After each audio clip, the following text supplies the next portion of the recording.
তোমাদের সাথে সবটা শেয়ার করেছিলাম, কিন্তু খাওয়া দাওয়ার বিষয়টা কিন্তু শেয়ার করা হয়েছিল না। ছিল নিয়ম ভঙ্গ এবং আশমুক্তি। সেদিনে যত মানুষ আমন্ত্রিত ছিল তাদের সকলকে আশমুক্তি, তবেই আমার ও জেঠুরা আশমুখ করবে এবং নিয়ম ভঙ্গ করবে। প্রথমে চলে এলো প্লেট এবং কলা পাতা দেওয়ার জন্য। কলা পাতাটা একটু নোংরা ছিল বলে ভালোভাবে ধুয়ে নিলাম। তারপরে লেবু দিয়ে দিল, ঝুরি আলু ভাজা ছিল আর কি বাচ্চাই আলু ভাজা, সেটা দিয়ে দিল। তারপরে এই যে বাঁশকাঠি চালের ভাত দিয়ে দিয়েছে এবং একটু ঘি দিয়ে দিয়েছে, সাথে লাল শাক, যেটা শ্রাদ্ধ বাড়ির নিয়ম থাকে। এরপরে আছে শুক্তো।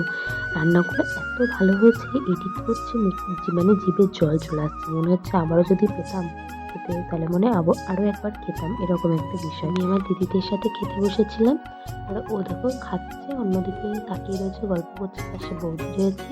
বুঝতেই পারিনি যে আমি ভিডিও করছি। একটা জিনিস দেখবি, কোথাও নেমন্তন্ন বাড়ি গিয়ে খেতে বসলে পারে যদি নিজের আত্মীয় স্বজন, নিজের চেনা জানা মানুষ যদি না থাকে না, ঠিক জমিয়ে খাওয়া যায় না অন্য মানুষের পাশে বসে। কি ঠিক বললাম কিনা কমেন্ট করে জানা। চলে আসলো মাছের মাথা দিয়ে মুড়ি ঘন্ট বা মুগের ডাল, সেটা নিয়ে আর কি বাচ্চাই আলু ভাজা দিয়ে একেবারে মেখে টেকে মুখে চালান করে দিলাম। মানে অসাধারণ টেস্ট।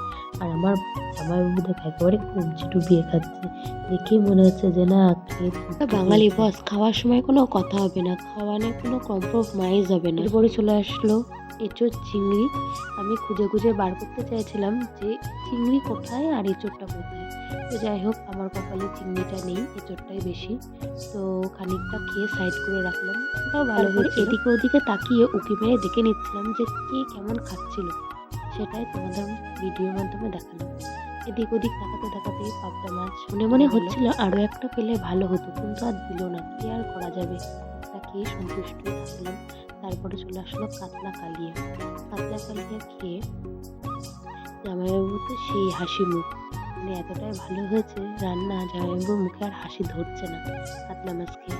আর এই যে দুইজনা চলে এসেছে, দুইজনার বর কাল থেকে না খেয়ে রয়েছে, ওরা দেখাশোনা করছে।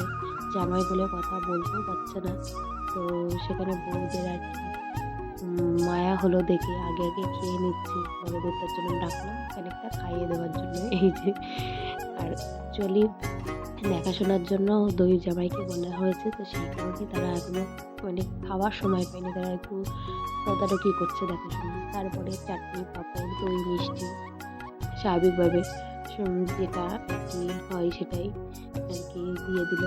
প্রত্যেকটা খাবার খুবই ভালো ছিল, খুবই ভালো ছিল, কি বলবো। আমি তো সব কটা খাবার খেয়েছি এবং চেটে পুটে খেয়েছি। আমার প্লেটটা দেখে বুঝতে পারছি এবং আমাদের সকলের প্লেট দেখেই হয়তো বুঝতে পারবে যে কতটা ভালো হয়েছে খাবারটা। নাহলে পরে এরকম পরিষ্কার করে কেউ গ্রামের দিকে কোনো অনুষ্ঠানে খাবার প্যান্ডেলের কাছে সিট ধরা বলে একটা বিষয় থাকে, তো অনেক লোকের আয়োজন হয়েছিল যেন বোন ঠিক মতন সিট পাচ্ছিল না, খাবে বলে তার বান্ধবীদের নিয়ে। কিন্তু কি আর করা যাবে, আমার কাছে এসে টেবিলটা বুক করে গেল আর সেই ফাঁকে আমি একটু মিষ্টি খাইয়ে দিলাম। আমার ভিডিওটা তোমাদের যদি ভালো লাগে প্লিজ একটা লাইক কমেন্ট করে বন্ধু হয়ে পাশে থেকো। থ্যাংক ইউ বন্ধুরা।